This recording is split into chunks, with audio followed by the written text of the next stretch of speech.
Hello and welcome to the GameShop MythCast, episode number 17. I am your host, Clan Mythology's very own vocal terrorist, Jesse Voctor Rain, and we're here with the Mythology GameShop player, Nathan. He will be our blue Terran on this map, Whirlwind, and representing the Clan Razer, he'll be going up against the red Protoss, Lars.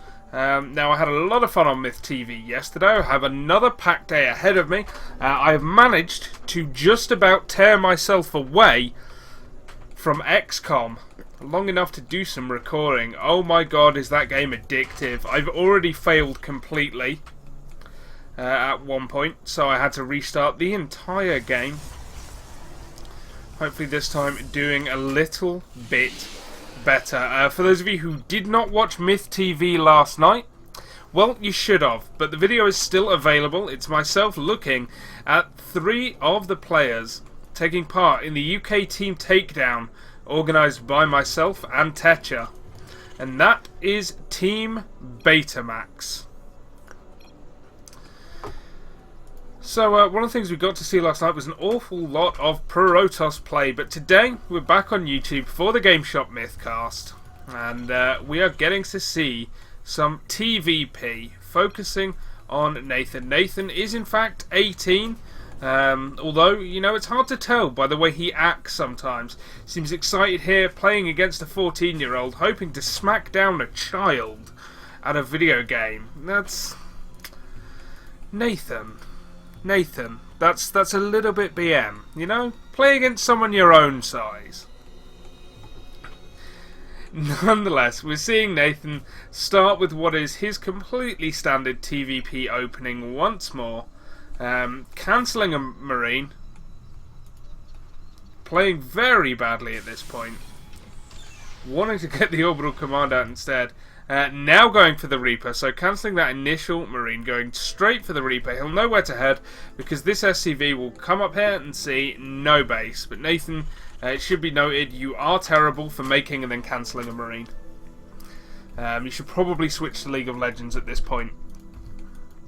I have to be mean to Nathan, because I've been really nice to him for like an entire weekend, and therefore, you know, he's going to start to feel like we're friends, and it's very important that he knows that I'm the greatest Englishman in Clan Mythology, and not him.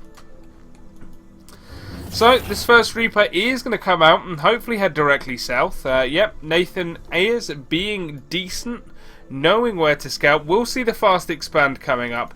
Now, we do not have a fast expander just yet from Nathan, but it will go down. Building it on the high ground, being ultra safe because he failed to scout. But with division, he'll see, oh, an expansion. So that will get floated down absolutely immediately. And this Reaper's going to start to get some probe kills, which is very, very nice. So you can see from Lars, because Lars went for such a fast expand, he did not have the Stalker ready. Still will not. It's only going to be a Zealot. And the thing is, Reaper's actually faster than Zealots. The Reaper nearly gets taken out by probes, though. Man, Reaper, you got to be careful. And another probe down. This Reaper now up to 3 kills. Nathan controlling it very well. 4 kills now. Now it has to be careful or it will get taken down.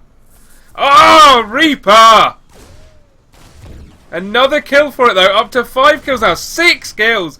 This is still unable to do anything. The Stalker is still a long, long way away at this point. And the Reaper regenerating health. Now it's out of combat. So Nathan actually doing incredibly well with that one Reaper. Despite the fact he did not quite fast expand like his opponent did, but we will have a reacted factory down for him, and we will have a starport on the way. Oh my god, Nathan, stop being terrible. Nathan with a little bit of poor control there. I believe when he first lifted this, he was going to switch these two, but now he's just building 1 Widow Mine and 2 Marines instead of what I believe he wanted, which was 2 Widow Mines and 1 Marine, but nonetheless,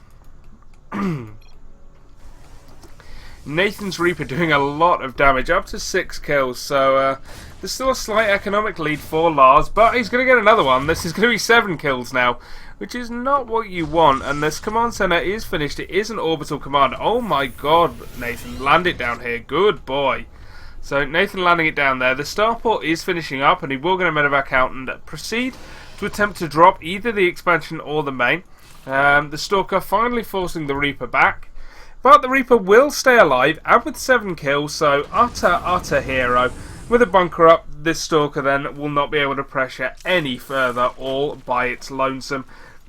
Especially with this Widow Mine support here. So, Starport is done, Medevac is on the way. Stalker going to walk up the ramp and get blown to smithereens. Completely not ready for that. We do have the Observer on the way. And it's being rallied to the front of the base, so long as he doesn't use that for scouting, he should be fine against this Widow Mine drop. Now, without using the reactor, he only has the 1 medevac. So what this means is, if he chooses to split and send 1 army into, say, the back of the main, he's going to be in a position where that is the only one with medevac support. And that's, I think, a problem with this. I like these kind of pushes from Terrans, but I like to see them with 2 medevacs rather than just the 1. However, Lars, he's putting down a 3rd one, and wow, we're not even seeing a split, we're not seeing a drop, we're just seeing a complete all-out frontal assault here from Nathan, and with the Widow Mine support, that's a lot of Marines. Lars skipping a lot of units to try and get down a quick 3rd Nexus. Now the Photon Overcharge will be a massive help here. It's going to force Nathan back for a while. He needs to pull that Widow Mine back as well. Just to make sure he's out of range. The Observer is there. And if Lars can hold here for a long time, and this 3rd base finishes up without Nathan being aware of it, he's actually going to be in a great position. We do see back at home, though, another medevac should be heading towards the front. Perhaps waiting for the 2 Hellbats so he can drop directly into the main with it, while attempting to contain his opponent. However, what he's actually doing is allowing his opponent to get a 3rd base. Unbeknownst to him. Now we do have a slight supply block here, meaning this Colossus cannot start warping in. We've got a gateway and a Twilight Council coming down. We're still very light on gateways, only 3 gateways. So Lars, despite this pressure at his front, is teching extensively, and I like to see that.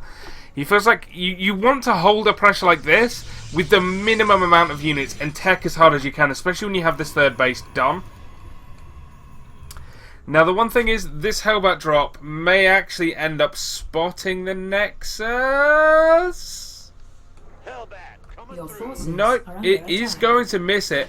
Lars trying to push out does manage to clear up one of those Widow Mines, but it's all about this Hellbat drop. Now Nathan will be kicking himself once he realises there has been a 3rd base here for a while. While not mining yet, it will help in the future. However, this is a nice drop. This is going to get so many kills. Pull-off does happen in time. At the moment, we're just up to 2 probe kills from that attack, but we have more on the way. The Colossus now, though, following the medevac, so the Hellbats cannot be dropped effectively. However, now they'll know about this 3rd base up. So, I'm going to deny mining here for a short while, taking down a couple of probes. Of course, the Mothership Core wants to try and stop this happening, but we're going to get into a situation where Nathan can just hop back and forth between the 2.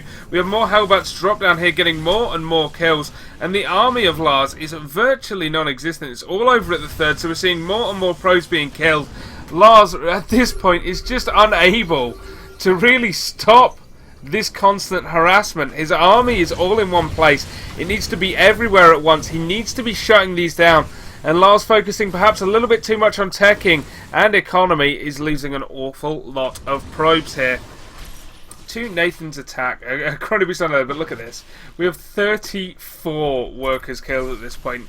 He's down to 18 probes to 49 SCVs of Nathan. Nathan constantly denying him the chance to mine, killing even more probe kills, not even losing the Hellbats on the medevacs, just clearing probe lines. Finally, 1 Hellbat will fall here as he focuses down the Stalker. The second one will as well, unless he pulls it back like so. So, just incredible harass by Nathan, and we've got more on the way. We've got more Hellbats, we've got more medevacs constantly streaming out. We have Vikings to deal with the Colossus. We've got a ton of production. The 3rd orbital command is finished now, and really we've just got cannons about. Cannons not going to be enough. You need a lot more than that, especially since there's none in the main. There's only 1 right at the front. We have virtually no mining for Lars at this point. His economy is dead. And well, this is going to end up being a problem for him, because we now have 3 medevacs containing a total of 5 Hellbats.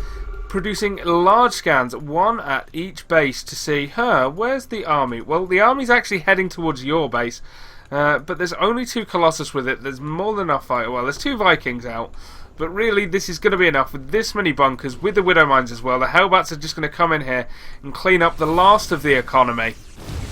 So it's all down to this one attack for Lars now. This is literally it. There is nothing else for him but to go in here with the Mothership Core. Well, could have been worthwhile at least finishing that attack, but at the end of the day, Nathan, with perfect economic harassment, all the Protoss watching will be quivering in fear, because Hellbat drops are sick. Look at this. We've got our Hellbats in these lines, we've got Hellbats in these lines, we've got Hellbats in the main. Nathan with a very, very good game there, beating up a 14-year-old in StarCraft 2. What a bully. Guys, as always, thank you very much for watching. Check back soon for more GameShop MythCast. And follow us at www.clan-myth.com.